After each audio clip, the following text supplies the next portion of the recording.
Hello everyone. पिछली कक्षा में हम चर्चा कर रहे थे कि किस प्रकार भारत में पार्लियामेंटल रिफॉर्म्स हुए, दिल्ली दरबार का आयोजन किया गया और 1912 के आसपास राजधानी को कलकत्ता से दिल्ली स्थानांतरित किया गया। आज की हम डिस्कशन में चर्चा करने वाले हैं कि 1912 में ही जब दिल्ली में राजधानी स्थानांतरित हो रहा था, उसी समय जो वायसराय थे लॉर्ड हार्डिंग, इन्हीं के ऊपर एक जानलेवा आक्रमण किया जाता है जिसको कि हम दिल्ली षड्यंत्र के नाम से भी जानते हैं। ठीक है, इसके अलावा आज की चर्चा में हम बात करेंगे कि गदर पार्टी नाम से एक संस्था का स्थापना किया गया था। ये क्या था, क्यों था, और इसके अलावा आज ही की चर्चा में हम बात करेंगे कि कामागाटामारू नाम से एक जहाज़ था, इससे संबंधित विवाद और केस क्या है। ठीक है, तो सबसे पहले हम बात करेंगे दिल्ली षड्यंत्र 1912 के बारे में।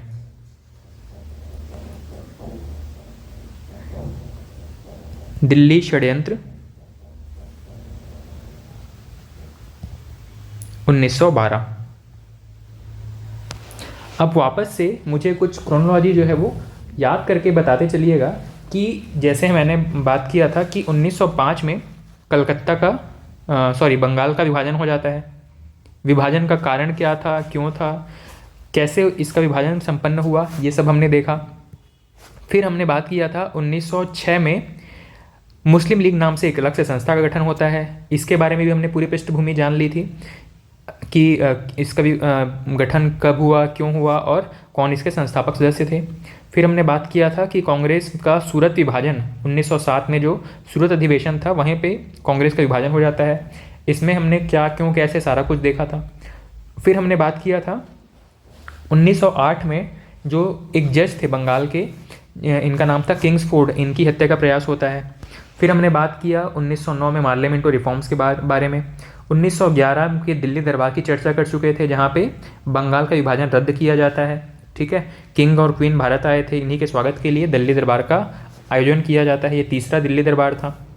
उसके बाद में 1911 में ही राजधानी परिवर्तन की घोषणा कर दी जाती है, जो कि 1912 में कंप्लीट किए गए। 1 अप्रैल 1912 इस दिन जब राजधानी परिवर्तित होने का प्रोसेस शुरू हो गया था और जो साजो सामान या जो ज़रूरी कागजात थे वो सब कलकत्ता से दिल्ली स्थानांतरित किए जा रहे थे, उसी समय जब लॉर्ड हार्डिंग कलकत्ता से दिल्ली आ रहे थे। ठीक है, जब लॉर्ड हार्डिंग जो कि भारत के वायसराय थे इस समय, ये कलकत्ता से जब दिल्ली आ रहे थे, इसी समय इनके ऊपर एक जानलेवा कह सकते हैं कि आक्रमण होता है। ठीक, इसी को ही कहा जाता है दिल्ली षड्यंत्र। दिल्ली षड्यंत्र में जो मुख्य भूमिका में जो लोग थे, इनमें एक व्यक्ति हैं रास बिहारी बोस। ठीक है, रास बिहारी बोस हैं, ये घोष नहीं है। घोष जो है वो कांग्रेस के अध्यक्ष थे और वो एक नरम दल वाले नेता थे, जबकि रास बिहारी बोस एक गरम दल या क्रांतिकारी नेता हैं। ठीक है, इन्हीं के नेतृत्व में कुछ लोग थे, जैसे कि एक मास्टर अमीर चंद करके व्यक्ति हैं, एक मुकुंद बिहारी बोस करके हैं, एक अवध बिहारी करके व्यक्ति थे, एक बसंत विश्वास करके व्यक्ति थे। इन सभी ने मिल करके एक प्लान बनाया और जो लॉर्ड हार्डिंग है इनके ऊपर बम फेंका था। ठीक है, जो लॉर्ड हार्डिंग है जो कलकत्ता से दिल्ली आ रहे थे, इनके ऊपर बम फेंका था। इस पूरी घटना को ही दिल्ली षड्यंत्र कहा जाता है। अब ऐसी ही एक घटना का जिक्र मैं पहले कर चुका हूँ, इसको याद रखिएगा।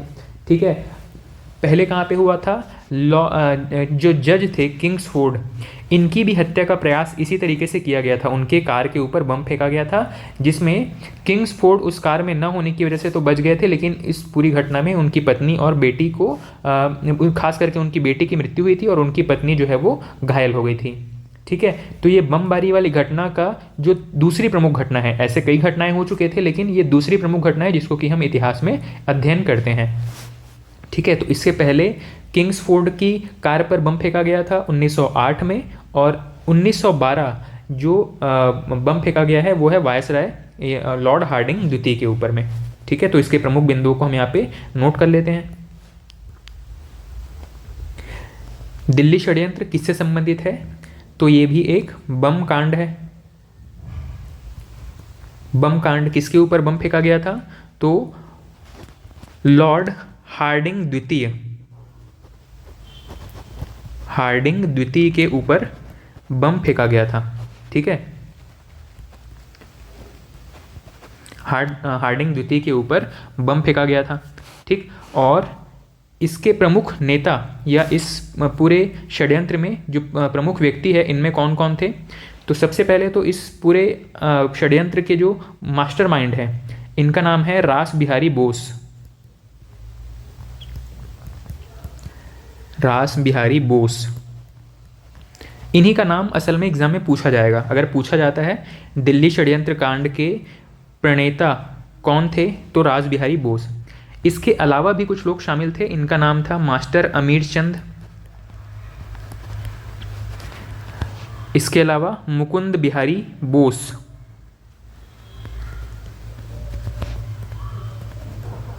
मुकुंद बिहारी बोस। इसके अलावा एक व्यक्ति हैं अवध बिहारी,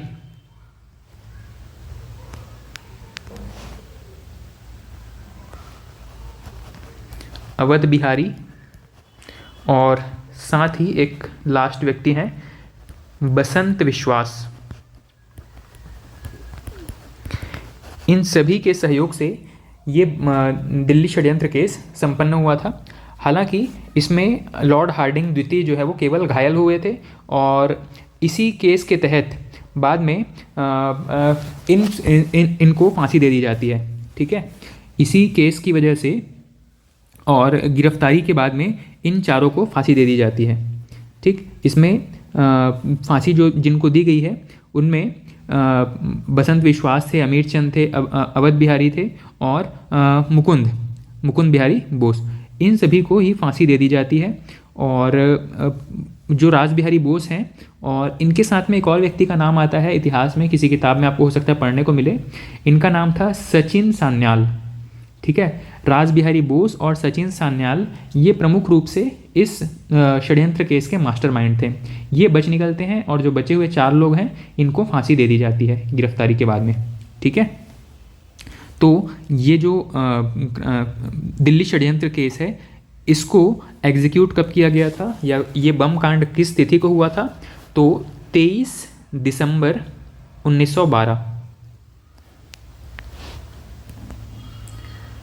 23 दिसंबर 1912। ठीक है, इसको मैं एक बार फिर से समराइज कर देता हूँ। जब जब राजधानी को स्थानांतरित किया गया था कलकत्ता से दिल्ली, इसी समय दिल्ली षड्यंत्र केस नाम से एक यहाँ पे जो वायसराय हैं उनकी हत्या का प्रयास किया गया, जिसको कि दिल्ली षड्यंत्र केस कहा गया है। 23 दिसंबर 1912 को यह प्रयास किया गया, जिसमें वायसराय लॉर्ड हार्डिंग द्वितीय अपने परिवार के साथ समारोह में भाग लेने के लिए जब दिल्ली में प्रवेश कर रहे थे। ठीक है भाई, दिल्ली में जब कैपिटल बनाया जा रहा है तो वहाँ पे कुछ फंक्शन ऑर्गेनाइज किया गया होगा। तो इसी समय जब वो दिल्ली में प्रवेश कर रहे थे, उसी दौरान जो दिल्ली का एक चांदनी चौक नाम से इलाका है, हालांकि ये चीज़ आपको पूछेगा नहीं एग्जाम में, तो चांदनी चौक वाला इलाका में जब उनका जुलूस निकल रहा था, जो उनका काफिला था वहाँ से गुजर रहा था, उसी समय उन पर बम फेंका गया, और इसमें लॉर्ड हार्डिंग जो है वो घायल हो जाते हैं। इस पूरे षड्यंत्र के या इस पूरे कांड के जो मास्टरमाइंड थे, इनमें खास करके रास बिहारी बोस का नाम आता है, लेकिन इनके अलावा जो प्रमुख भूमिका में थे रास बिहारी बोस के साथ में, उनका नाम है सचिन सान्याल।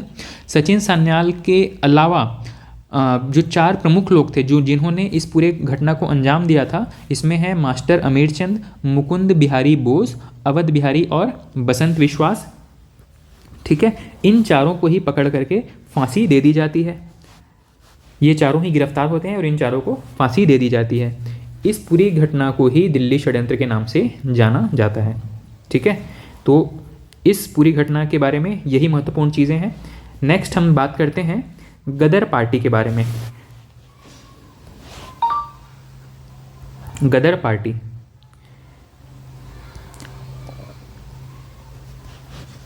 गदर पार्टी, ये जो गदर पार्टी नाम से एक पृथक एक दल था, इसका गठन होता है 1913 में। हम लगभग वर्ष के हिसाब से क्रोनोलॉजी के हिसाब से क्रमवार तरीके से देखते जा रहे हैं कि 1905 में क्या हुए, 6 में क्या हुए, 7 में क्या हुए, 8 में क्या हुए, और इसी तरीके से क्रमवार जहाँ जिस भी वर्ष में महत्वपूर्ण घटनाएं हैं उसको हम देखते चल रहे हैं। तो 1913 की एक महत्वपूर्ण घटना है क्या, गदर पार्टी की स्थापना। ठीक है, अब पहले इस गदर पार्टी से संबंधित जो प्रमुख घटनाएं हैं इनकी चर्चा मैं आपसे कर लेता हूं, उसके बाद मैं इसके प्रमुख बिंदुओं को यहाँ पे नोट कर लूँगा। असल में जो गदर पार्टी है ये एक आंदोलन के रूप में प्रारंभ हुआ था, बाद में इसको एक संस्था के रूप में या एक पार्टी के रूप में ऑफिशियली गठित कर दिया गया। दिन था 1 नवंबर 1913 का। अमेरिका के सैन फ्रांसिस्को नाम के नगर में लाला हरदयाल के द्वारा एक पार्टी की स्थापना की जाती है, इसी का नाम पड़ा गदर पार्टी। ठीक है, 1 नवंबर 1913 को अमेरिका के सैन फ्रांसिस्को में लाला हरदयाल के द्वारा एक दल का गठन किया जाता है, एक पार्टी का गठन किया जाता है, इसी का नाम पड़ा गदर पार्टी। ठीक, इस पार्टी के कुछ प्रमुख नेताओं में अगर बात करें तो कुछ अन्य नेताओं में एक व्यक्ति का नाम है सोहन सिंह भाकना, एक है करतार सिंह सराबा, ठीक है, और एक व्यक्ति का नाम मिलेगा भाई परमानंद, और एक व्यक्ति का नाम है भगवान सिंह। अच्छा, ये जो कुछ प्रमुख लोग हैं इनमें से एक व्यक्ति का नाम फिर जो इतिहास में ज़्यादा चर्चित रहा है, इनका नाम है करतार सिंह सराबा। ये मिसलिनियस चीज़ है, इसको मैं साइड में बस नोट करता हूँ। इनसे संबंधित क्या महत्व है इनको मैं बाद में बताते चलूँगा। एक व्यक्ति का नाम आया यहाँ पे करतार सिंह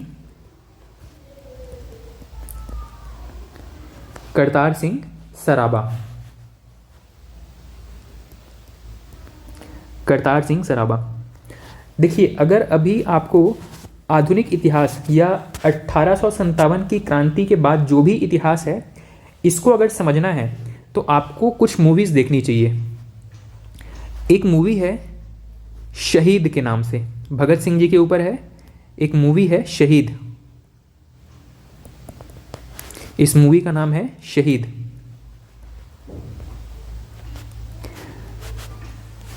असल में भगत सिंह जी के ऊपर 2 मूवीज़ है मेरे ख्याल से, बॉलीवुड की 2 मूवीज़ है। एक में जो सनी देओल है वो लीड रोल में है, और एक में अजय देवगन जो है वो लीड रोल में है। आप जो है वो सनी देओल वाली मूवी जो जिसका नाम एक्चुअली में शहीद है, ये मूवी देखेंगे तो आपको हिस्ट्री की बहुत सारी चीज़ें जो है वो वहाँ पे समझ में आ जाएंगी। वहाँ पे जलियांवाला कांड से लेकर के और भगत सिंह को जो फांसी दी जाती है वहाँ तक की लगभग प्रमुख घटनाएं उसमें अच्छे से पिक्चराइज की गई हैं। ठीक है, तो आप चाहें तो शहीद नाम की जो मूवी है जिसमें कि सनी देओल लीड रोल में है, ये मूवी देख सकते हैं। इसके अलावा भारत में जब गांधी जी का आगमन होता है तो गांधी जी के ऊपर भी एक मूवी बनी हुई है। ठीक है, गांधी, ये वाली मूवी भी आप चाहें तो देख सकते हैं, इसमें भी इतिहास की आपको अच्छी समझ विकसित हो जाएगी। ठीक है, तो ये दोनों मूवी आप चाहें तो होमवर्क के तौर पे, शहीद और गांधी, ये दोनों मूवी आप चाहें तो देख सकते हैं। ठीक, फिलहाल मैं वापस चलता हूँ गदर पार्टी की तरफ। तो करतार सिंह सराबा और भाई परमानंद, भगवान सिंह, ये सभी अन्य प्रमुख नेता के रूप में शामिल थे गदर पार्टी में। ठीक, इसी गदर पार्टी ने एक मैगज़ीन का भी शुरुआत किया था, इसका भी नाम था गदर।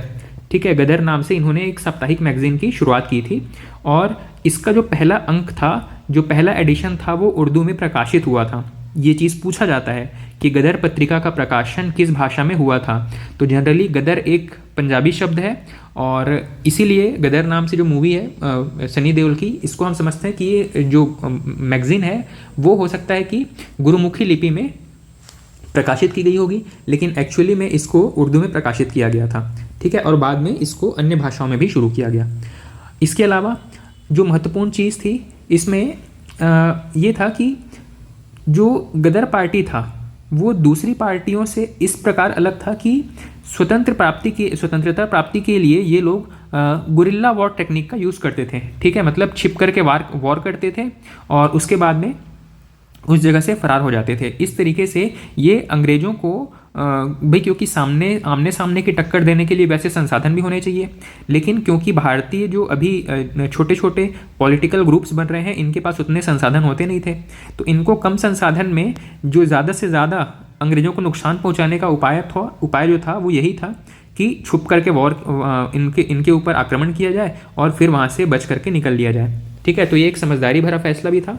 गुरिल्ला वॉर टेक्निक को हम ऐसा नहीं कह सकते कि ये कमज़ोरी की निशानी थी, बल्कि ये एक दिमाग लगाकर किया गया प्रयास था। ठीक है, अब मैं गदर पार्टी के बारे में कुछ महत्वपूर्ण चीज़ें यहाँ पे नोट्स के रूप में आपको दे देता हूँ। जैसे कि गदर पार्टी के बारे में पूछा जाता है कि इसकी स्थापना कहाँ हुई थी, तो इसकी स्थापना हुई थी सैन फ्रांसिस्को में।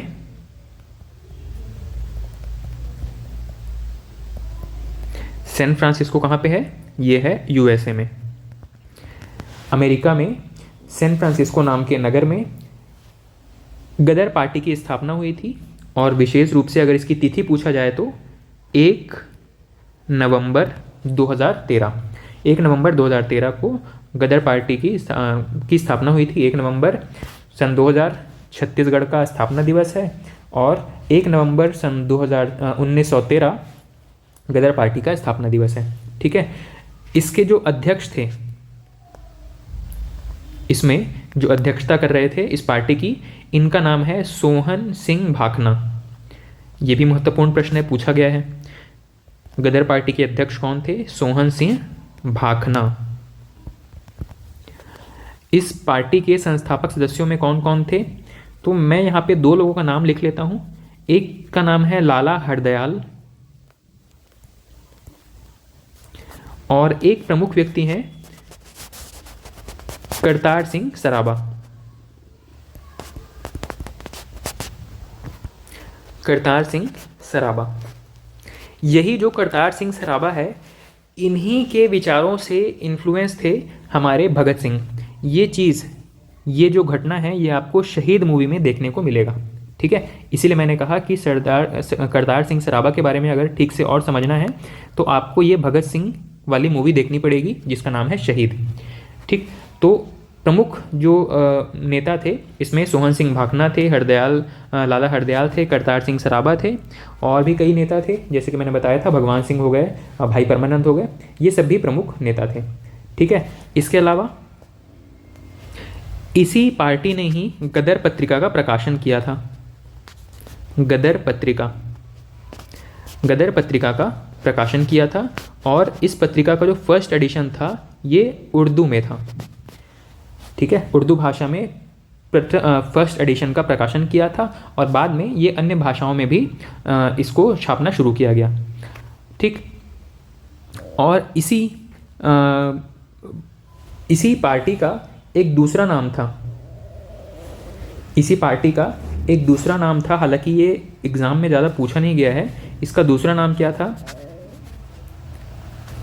इसको कहा गया था प्रशांत महासागर वाला प्रशांत तट का हिंदी संघ। ठीक है, इसको कहा गया था प्रशांत तट का हिंदी संघ। ठीक, तो गदर पार्टी के बारे में इतनी महत्वपूर्ण चीज़ें थी। गदर पार्टी जो है वो गुरिल्ला युद्ध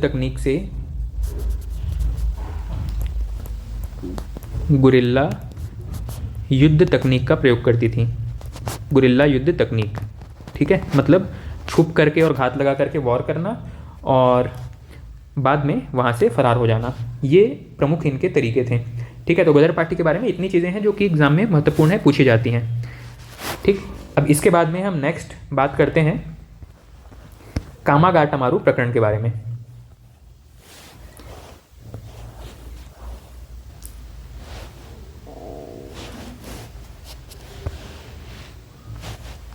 अगली प्रमुख घटना है कामागाटामारू प्रकरण।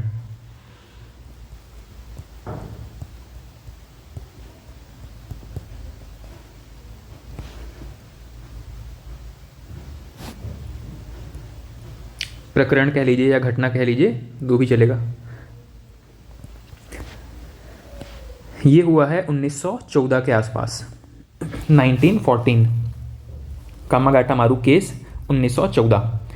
ठीक, अब पहले मैं इसकी थोड़ी सी स्टोरी की चर्चा करता हूँ, उसके बाद में प्रमुख बिंदु को नोट करवा लूँगा। देखिए, कामागाटामारू एक जैपनीज़ जहाज़ था। ठीक है, इसको भी अगर हम चाहें तो पहले यहाँ पे देख सकते हैं।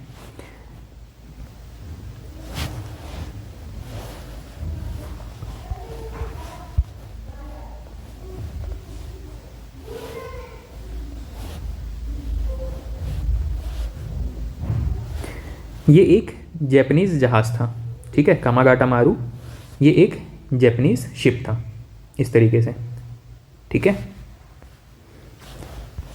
इसमें भारतीय लोग सवार होकर के कहीं पर भारत छोड़ करके कहीं पे निकलने का प्रयास कर रहे थे। कहीं पे मतलब ये भारत से कनाडा जाने का प्रयास कर रहे थे, ठीक है। इसमें आप देख रहे हैं कि आज भी सिख समुदाय जो है वो कनाडा जाती है। इसमें भी पूरे ज़्यादातर जो लोग थे वो सिख समुदाय के लोग थे। तो कामागाटा मारू एक जहाज़ था जिसमें कि बहुत सारे सिख भारत से कनाडा जाने का प्रयास कर रहे थे, देखिए इस तरीके से, ठीक। अब इसके बाद में आगे की स्टोरी मैं आपसे शेयर करता हूँ, कामागाटा मारू घटना की या इस केस की प्रमुख बातें। कामागाटा मारू इसमें ये जो पूरी घटना है ये किस चीज़ से संबंधित है? कनाडा में भारतीय लोगों के प्रवेश, कनाडा में भारतीय लोगों की एंट्री से संबंधित है। असल में कनाडा सरकार ने ऐसे लोगों को अपने यहाँ प्रतिबंधित करके रखा हुआ था जो सीधे भारत से नहीं आए थे। बात को एक बार फिर से समझिएगा, कनाडा सरकार ने ऐसे भारतीयों का अपने यहाँ प्रवेश वर्जित करके रखा हुआ था जो डायरेक्ट भारत से नहीं आए हैं, ठीक। अब यहीं पे क्या किया, भारतीय मूल के एक व्यापारी थे, इनका नाम है गुरुदत्त सिंह, ठीक। गुरुदत्त सिंह ने कामागाटा मारू नाम का एक जापानी जहाज़ किराए पर लिया और दक्षिण पूर्व एशिया, साउथ ईस्ट एशिया से करीब 376 लोगों को बैठा करके वैंकूवर कहाँ पे है? कनाडा में ही है। वैंकूवर की तरफ प्रस्थान किया। क्यों? क्योंकि भारत में हो रहे हिंसक आंदोलनों से परेशान हो चुके थे और वहाँ पर जा कर के ये ठीक से अपना जीवन व्यतीत करना चाहते थे और आज़ादी की लड़ाई में आर्थिक रूप से सहयोग देना चाहते थे, ठीक है। लेकिन जब ये जो कामागाटा मारू नाम का जो जहाज़ था वैंकूवर पहुँचने वाला था, उससे पहले ही कनाडा सरकार ने इनके प्रवेश पर प्रतिबंध लगा दिया और वहीं पे वैंकूवर के कोस्ट पर ही इनको पुलिस की घेराबंदी करके वहाँ पे उतरने ही नहीं दिया गया, ठीक है। जहाज़ के आसपास पुलिस की घेराबंदी लगा दी गई और किसी भी व्यक्ति को जहाज़ से नीचे उतरने नहीं दिया, ठीक है, नीचे उतरने ही नहीं दिया गया। अब यहाँ पे जो जितने लोग इस जहाज़ पे बैठे हुए थे, भाई इनको कुछ टाइम के बाद में खाना पानी और गाड़ी इनके जहाज़ को फ्यूल की आवश्यकता होगी। लेकिन इन्होंने क्या किया, जो वैंकूवर के जो अधिकारी थे, इन्होंने इनको फूड वगैरह न दे करके सिर्फ फ्यूल दे दिया ताकि आप अपना जहाज़ में फ्यूल भरवाइए और वापस अपने देश की तरफ चले जाइए। इस तरीके से यहाँ पे उनको फ्यूल ऑफ़र किया गया और इनको वापस भेज दिया गया। और इससे पहले ही जो कनाडा में जो रह रहे भारतीय थे, जो पहले से थोड़े बहुत जो भारतीय थे, इन्होंने चंदा इकट्ठा करके इनके लिए कानूनी लड़ाई लड़ने की योजना बनाई हुई थी। लेकिन भाई ये कितने दिन तक वहाँ पे जहाज़ पे सर्वाइव कर सकते थे? एक टाइम के बाद इनको वापस लौटना ही पड़ा, ठीक है। लेकिन यहीं पे अमेरिका में रह रहे कुछ लोग थे जिन्होंने इन यात्रियों के समर्थन में आंदोलन चलाया, लेकिन इसका भी कुछ खास फ़ायदा हुआ नहीं था। जैसे कि अमेरिका में मैंने बताया था अभी गदर पार्टी के जो संस्थापक सदस्य थे, सोहन सिंह भाभना थे, भगवान सिंह थे, ये लोग इनके लिए आंदोलन करते हैं लेकिन उसका कुछ खास फ़ायदा होता नहीं है, ठीक है। अंततः कनाडा सरकार का जो रवैया था उसके चलते जो कामागाटा मारू जहाज़ था इसको वहाँ से वापस निकलना पड़ता है और सीधे इसको कलकत्ता वापस भेज दिया जाता है।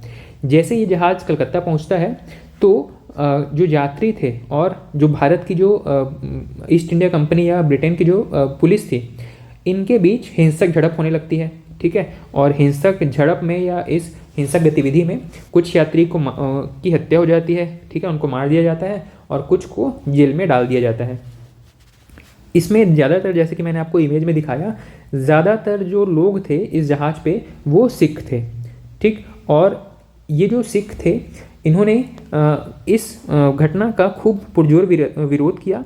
मतलब पुलिस जो यहाँ पे हिंसात्मक कार्रवाई कर रही थी इसका विरोध किया। हालांकि इसमें कुछ लोगों की मृत्यु भी हो गई और ये जो पूरा घटना था वो अंतर्राष्ट्रीय न्यूज़ बना हुआ था कुछ समय तक के लिए और इस पूरी घटना को ही कहा जाता है कामागाटा मारू घटना, ठीक है। अब मैं यहाँ पे कुछ महत्वपूर्ण चीज़ें जो कि एग्ज़ाम के लिए इंपॉर्टेंट है, सिर्फ उतनी बात यहाँ पे आपको नोट कर देता हूँ। जैसे कि ये जो कामागाटा मारू क्या चीज़ था? यह एक जापानी जहाज़ था। यह एक जापानी जहाज़ था। इसको एक भारतीय व्यक्ति हैं जिन्होंने इस जहाज़ को किराए पर ले करके और कनाडा जाने की योजना बनाई थी। ठीक है, तो भारतीय व्यक्ति जो कि इसको किराए पर लिए थे, इनका नाम क्या था? इनका नाम था गुरुदत्त सिंह। ये भारतीय व्यापारी थे, इनका नाम था गुरुदत्त सिंह। इन्होंने इस जहाज़ को किराए पर ले करके और कनाडा जाने का योजना बनाया हुआ था। ठीक, इस योजना के तहत लगभग 376 यात्री जो है वो कनाडा जाने के लिए तैयार हो गए थे। ठीक, और ये कहाँ जाने वाले थे? कनाडा जाने की योजना। ये भारत से भागकर कनाडा नहीं जा रहे थे, लेकिन ये चाहते थे कि इनको एक बेहतर ज़िंदगी मिल सके। ठीक है, जैसे कि यहाँ पे क्रांति की वजह से बहुत लोग मारे जा रहे थे, लोग ठीक से अपना जीवन यापन नहीं कर पा रहे थे, बहुत सारा टैक्स इनके ऊपर लगा दिया गया था। तो ये चाह रहे थे कि कनाडा जा करके ये ठीक ठाक सुखी जीवन व्यतीत कर पाएँ, और साथ ही जो भारतीय क्रांति हो रही, भारत में जो क्रांतिकारी आंदोलन चल रहे हैं, इनको आर्थिक सहयोग दिया जा सके, इसलिए ये लोग कनाडा जाने की योजना बनाए हुए थे। ठीक है, लेकिन जैसे ही ये कनाडा पहुँचते हैं, कनाडा के पास वैंकूवर जैसे ही पहुँचते हैं, तो वैंकूवर में ही इनको रोक दिया जाता है। इनको वैंकूवर में ही रोक दिया गया। ठीक है, ये जो जहाज़ था कनाडा जाने के लिए निकला हुआ था, इसको वैंकूवर में ही रोक दिया गया और बाद में इनको वापस कलकत्ता भेज दिया गया। इस जहाज़ को वापस किसी भी एक व्यक्ति को वहाँ पे उतरने की परमिशन नहीं थी। जैसे जितने लोग आए थे उतने ही लोगों को यहाँ पे वापस कलकत्ता भेज दिया गया।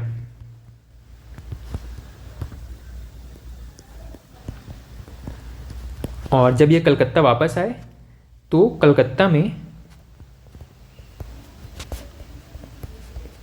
हिंसक झड़प हुई। किसके बीच में? यहाँ पे लोग इंतज़ार कर रहे थे, लोग मतलब पुलिस वाले लोग इंतज़ार कर रहे थे कि कब ये जहाज़ आए और कब इनको ठीक तरीके से पीटा जाए। तो यहाँ पे कुछ हिंसक झड़प हुई। ठीक है, हाथापाई हो गई पुलिस के बीच में और यहाँ जो लोग इस जहाज़ पे सवार थे। भाई 2 महीने से ये लोग ठीक से खाए पिए बिना एक तो कनाडा गए, कनाडा से इनको वापस भेज दिया गया, और जैसे ही यहाँ पे आए तो इनका गुस्सा काफ़ी भड़का हुआ था। पुलिस आई इनको गिरफ्तार करने के लिए, तो कुछ लोगों ने क्या किया, यहाँ पे पुलिस के ऊपर हाथापाई करना शुरू कर दिया। फिर पुलिस ने भी जवाबी कार्रवाई के रूप में यहाँ पे लाठी बरसाने शुरू कर दिए। इस तरीके से दोनों तरफ से हिंसक झड़प होती है और यहाँ पे कुछ लोगों की यहाँ पे मृत्यु हो जाती है। लगभग कह सकते हैं कि 18 यात्री मारे गए। 18 यात्री मारे गए इसी हिंसक गतिविधि की वजह से। ठीक, और इसी पूरी घटना को ही हम कामागाटा मारू प्रकरण के नाम से जानते हैं। ठीक है, और इस घटना के बारे में लगभग इतने ही प्रश्न हैं जो कि पूछे जाते हैं। जनरली बस इतना पूछा जाता है कि जहाज़ को कहाँ पे रोका गया था, तो वैंकूवर कनाडा के का एक बंदरगाह है, वैंकूवर पोस्ट, वहाँ पर इसको रोका गया था। इनको कहाँ जाना था, तो कनाडा में इनको एंट्री करना था। और कामागाटा मारू ये जो जहाज़ है वो क्या है, तो ये एक जापानी जहाज़ था। ठीक है, तो और साथ ही ये कब घटित हुआ था, तो 1914 के आसपास की घटना है। बस इतनी सी चीज़ें हैं जो कि इस टॉपिक के लिए महत्वपूर्ण हैं। ठीक है, चलिए अब कामागाटा मारू के बाद में जो नेक्स्ट प्रमुख घटना है, 1914 तक की घटनाएं हम देख चुके हैं। नेक्स्ट है 1915। 1915 इसको मैं एक नए पेज से स्टार्ट कर लेता हूँ। 1915 की एक सबसे प्रमुख घटना है गांधी जी का वापस भारत आना। ठीक है, 1915 की जो सबसे प्रमुख घटना है गांधी जी का भारत आगमन।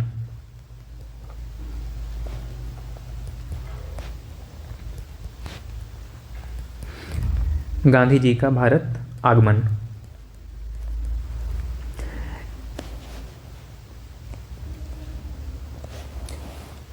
देखिए, गांधी जी के भारत आगमन या भारत आने के बाद भारतीय जो राष्ट्रीय आंदोलन चल रहा था, इसमें काफ़ी सकारात्मक परिवर्तन देखने को मिले। ठीक है, अभी तक आंदोलन को लीड करने वाला कोई एक बहुत स्ट्रॉन्ग लीडर नहीं था, तो एक भारत को एक स्ट्रॉन्ग लीडर मिला। पूरा जो आंदोलन था वो अहिंसात्मक रहा। भाई, जो ब्रिटेन के जो सिपाही हैं, जो सैनिक हैं, वो कोई भी हिंसक गतिविधि को दबाने के लिए हिंसा का सहारा ले सकते थे, लेकिन अहिंसक गतिविधि को, अहिंसक तरीके से किए जा रहे आंदोलन को दबाने के लिए अगर वो हिंसा करते हैं तो वो एक नेशनल न्यूज़ बन जाता था, इसीलिए वो भी ज़्यादा हिंसा नहीं कर पा रहे थे। तो इस तरीके से गांधी जी जो है वो अहिंसक तरीके का उपयोग करके भारत को आज़ादी की सीमा तक पहुंचाने वाले एक प्रमुख भारतीय नेता के रूप में उभरे हैं। ठीक है, अब यहीं पे हम गांधी जी के बारे में कुछ महत्वपूर्ण चीज़ें, जो कि वैसे तो एग्ज़ाम के लिए इम्पॉर्टेंट भी हैं, पर सामान्य रूप से हमको इसकी जानकारी होनी चाहिए, उन चीज़ों की चर्चा कर लेते हैं। ठीक, तो गांधी जी से संबंधित कुछ बेसिक बातें, इनकी पृष्ठभूमि के बारे में कुछ बेसिक बातें, जैसे कि गांधी जी का जन्म कब हुआ था, तो तिथि तो हमको याद रहती है, पर वर्ष शायद सभी को याद ना हो। तो इनका जन्म हुआ था कब? गांधी जी का जन्म हुआ था 2 अक्टूबर 1869 को, और इनकी मृत्यु हुई थी 30 जनवरी 1948 को। 30 जनवरी 1948। कुछ चीज़ें मैं यहाँ पे नोट करते चलूँगा और कुछ चीज़ें मैं वर्बली आपको बताते चलूँगा, आप चाहें तो उसको नोट कर सकते हैं। ठीक है, तो इनका जन्म हुआ था 2 अक्टूबर 1869 को। ये जन्म हुआ था इनका कहाँ पे? पोरबंदर में। पोरबंदर कहाँ पे है? गुजरात में। ठीक है, तो पोरबंदर गुजरात में इनका जन्म हुआ था, और 30 जनवरी 1948 को इनको गोली मारकर इनकी हत्या कर दी गई थी, जिसमें आपको एक प्रमुख व्यक्ति का नाम पता है, गोडसे। ठीक है, नाथूराम गोडसे द्वारा हत्या। ठीक है, इनके पिता का नाम क्या था आपको पता है? करमचंद गांधी। और इसी वजह से ये अपना पूरा नाम क्या लिखते थे? गांधी जी का जो पूरा नाम क्या था? मोहनदास करमचंद गांधी। इनके पिता का नाम था करमचंद गांधी, और इनकी माता का नाम क्या था? पुतली बाई। ठीक है, साथ ही इनकी पत्नी का नाम क्या था? कस्तूरबा। ठीक है, कस्तूरबा के नाम से कई सरकारी योजनाएं या कुछ सरकारी स्कीम्स भी चल रही होती हैं। ठीक, तो यहाँ पे इनकी पत्नी का नाम था कस्तूरबा। इनके संतानों में अगर चर्चा करें तो कौन कौन इनके टोटल कितने पुत्र पुत्रियाँ थी? तो इनके टोटल 4 पुत्र थे। ठीक है, इनका नाम क्या था? हरीलाल, एक का नाम था मनीलाल, एक का नाम था रामदास, और एक का नाम था देवदास। हरीलाल, मनीलाल, रामदास और देवदास, ये इनके 4 पुत्र थे, इनकी पुत्रियाँ नहीं थी। ठीक है, तो ये 4 पुत्र थे। ठीक, और वैसे इन्होंने एक व्यक्ति को अपना दत्तक पुत्र कहा था। ठीक है, इस व्यक्ति का नाम था जमुना लाल बजाज। तो जमुना लाल बजाज को ये अपना दत्तक पुत्र मानते थे। ठीक है, और साथ ही गांधी जी के राजनीतिक गुरु, इनके अगर गुरु की चर्चा करें तो गोपाल कृष्ण गोखले। ठीक है, गोपाल कृष्ण गोखले, ये इनके राजनीतिक गुरु थे। ठीक, और अगर पूछा जाए कि इनके दार्शनिक गुरु कौन थे, फिलॉसफी के संबंध में ये किसको अपना गुरु मानते थे, तो इनका नाम है लियो टॉल्स्टॉय। लियो टॉल्स्टॉय को ये अपना दार्शनिक गुरु मानते थे। ठीक, इसके बाद में गांधी जी के से संबंधित अगर कुछ और महत्वपूर्ण चीज़ों की अगर चर्चा करें तो सबसे पहले गांधी जी ने भारत से बाहर जाकर के अपनी बैरिस्ट्री की पढ़ाई कंप्लीट की। ठीक है, इनकी शादी तो बहुत कम उम्र में हो गई थी। ठीक, और इसके बाद में जब ये इंग्लैंड से अपना वकालत की पढ़ाई पूरी करके भारत लौटे थे, तो इनको एक केस के सिलसिले में अफ्रीका जाना पड़ा, दक्षिण अफ्रीका इनको जाना पड़ा। ठीक है। ये जो केस था, एक व्यक्ति थे, व्यापारी थे दादा अब्दुल्ला करके। तो दादा अब्दुल्ला केस के चक्कर में इनको 1893 में इनको दक्षिण अफ्रीका जाना पड़ा। दादा अब्दुल्ला ये एक व्यापारी थे गुजरात के। तो दादा अब्दुल्ला के एक केस के चक्कर में इनको 1893 को कहाँ जाना पड़ा? दक्षिण अफ्रीका जाना पड़ा।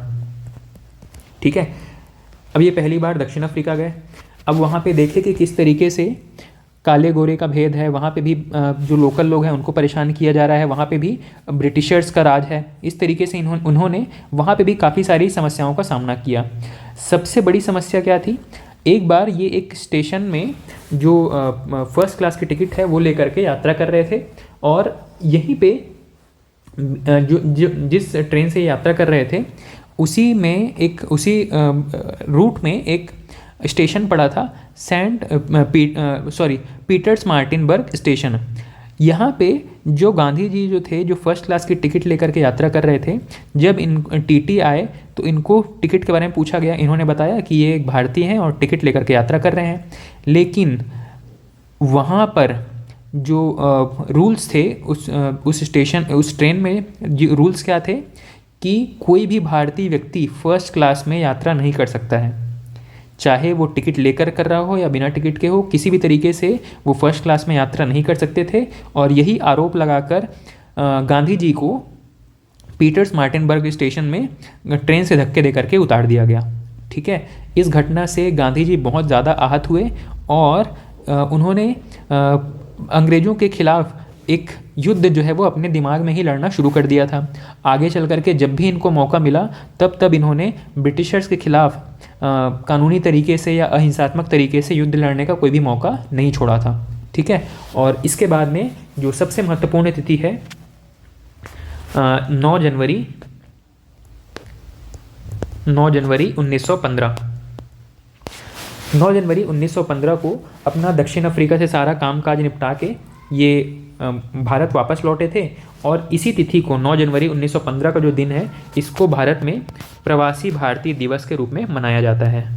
भारत में इसी तिथि को ही प्रवासी भारतीय दिवस के रूप में सेलिब्रेट किया जाता है। प्रवासी भारतीय दिवस 9 जनवरी, ये जो तिथि है इसको प्रवासी भारतीय दिवस के रूप में मनाया जाता है। 1915 में इसी दिन गांधी जी जो है वो दक्षिण अफ्रीका से भारत लौटे थे। ठीक है। तो अब गांधी जी के बारे में जब पढ़ना शुरू करेंगे तो इनके जीवन में बहुत सारी ऐसी घटनाएं हैं जिनको हम भारतीय राजनीति से कनेक्ट कर सकते हैं। ठीक है। इसकी शुरुआत अगर हम करें तो गांधी जी ने जो सबसे पहला अपना पॉलिटिकल कैरियर है, इसकी शुरुआत कहाँ पे की है? तो इसकी शुरुआत इन्होंने दक्षिण अफ्रीका से ही की है। असल में दक्षिण अफ्रीका में 1906 में ये दक्षिण अफ्रीका में इन्होंने अपना पहला सत्याग्रह लड़ा था। ठीक है।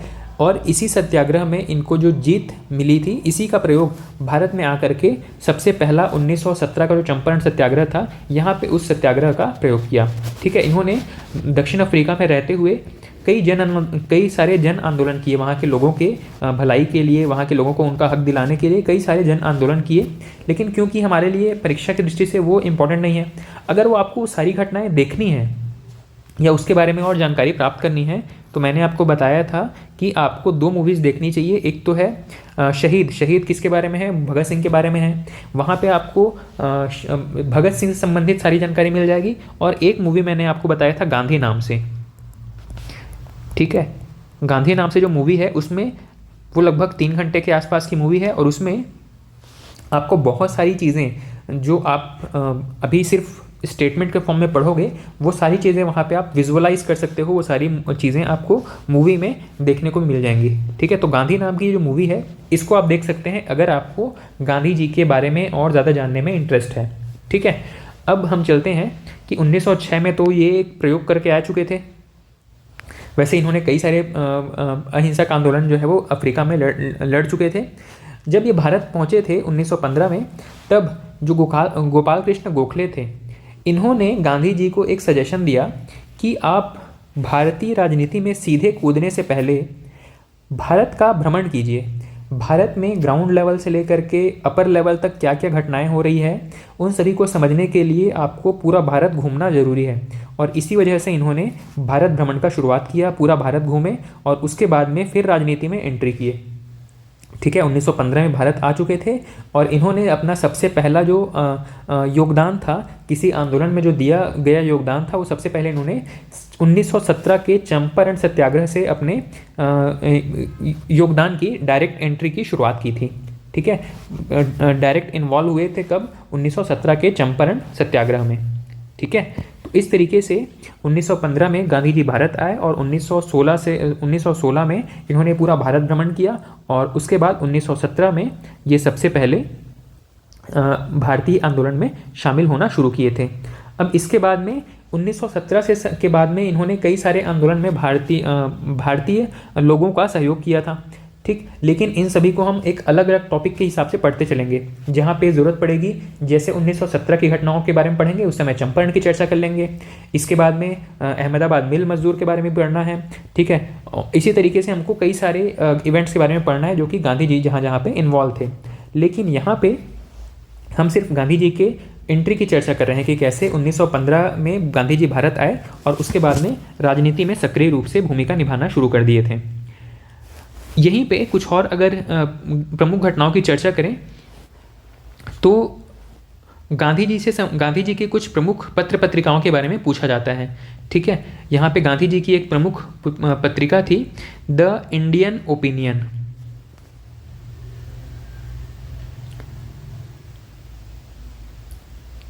द इंडियन ओपिनियन, ये गांधी जी की प्रमुख पत्रिका थी। इनकी एक दूसरे पत्रिका का नाम था नवजीवन। इसके अलावा यंग इंडिया, ये सभी महत्वपूर्ण है ना, यहाँ से प्रश्न पूछे गए हैं। इसके अलावा हरिजन नाम से भी इन्होंने एक पत्रिका का संपादन किया था। इसके अलावा हरिजन बंधु और हरिजन सेवा के नाम से भी इन्होंने अलग अलग पत्र पत्रिकाओं का संपादन किया है। ठीक है, तो इस तरीके से इन्होंने कई सारे पत्र पत्रिकाओं में लेख लिखे हैं, संपादन किया है, न्यूज़पेपर्स लिखे हैं, एडिटोरियल्स लिखे हैं। इसके अलावा इन्होंने ही जब अफ्रीका में थे उसी समय यहाँ इन्होंने कुछ एक संस्थाओं का निर्माण किया था, और संस्था ना कहें, आश्रम कहना ज़्यादा अच्छा होगा। इन्होंने 1904 के आसपास दक्षिण अफ्रीका के डरबन में एक आश्रम का गठन किया था, निर्माण किया था। इसका नाम था फिनिक्स आश्रम। इसके अलावा 1910 के आसपास दक्षिण अफ्रीका के ही जोहान्सबर्ग में इन्होंने टॉलस्टॉय आश्रम का निर्माण किया था। ठीक है, और उसके बाद में जैसे ही भारत आते हैं तो 1916 में अहमदाबाद में इन्होंने साबरमती आश्रम का निर्माण किया। साबरमती आश्रम या इसी को सत्याग्रह आश्रम भी कहा जाता है। ठीक है, सत्याग्रह आश्रम। ठीक है, इसकी शुरुआत किया। और इसके अलावा इन्होंने आगे चल करके नागपुर के आसपास या महाराष्ट्र में जब ये थे उसी समय वहाँ पे एक वर्धा में सेवाग्राम आश्रम की भी इन्होंने नींव रखी थी। ठीक है, तो जनरली ये 3 हैं जिनके बारे में प्रश्न पूछे जाते हैं। ठीक है, अब हम गांधी जी से संबंधित जो महत्वपूर्ण चीज़ें हैं इनको जब उस घटना की चर्चा होगी उसी समय हम गांधी जी के रेफरेंस में उसकी चर्चा कर लेंगे।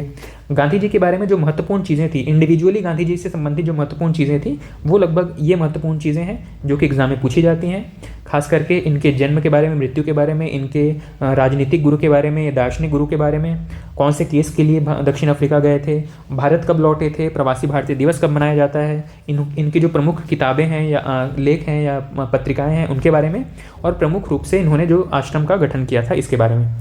ठीक है, तो गांधी जी के बारे में जिस भी घटना में जिक्र आएगा हम सिर्फ वहाँ पे चर्चा करना शुरू करेंगे। जो बेसिक या बैकग्राउंड में जो इन्फॉर्मेशन थी वो गांधी जी से संबंधित इतने प्रमुख इन्फॉर्मेशन थी। ठीक है, तो आज की क्लास में हम इतना रखते हैं और नेक्स्ट क्लास में अब हम कुछ ऐसे अधिवेशन की या कुछ ऐसे मूवमेंट की चर्चा करेंगे जहाँ जहाँ पे गांधी जी भी इन्वॉल्व होंगे। ठीक है, तो आज की क्लास में इतना रखते हैं। Thank you.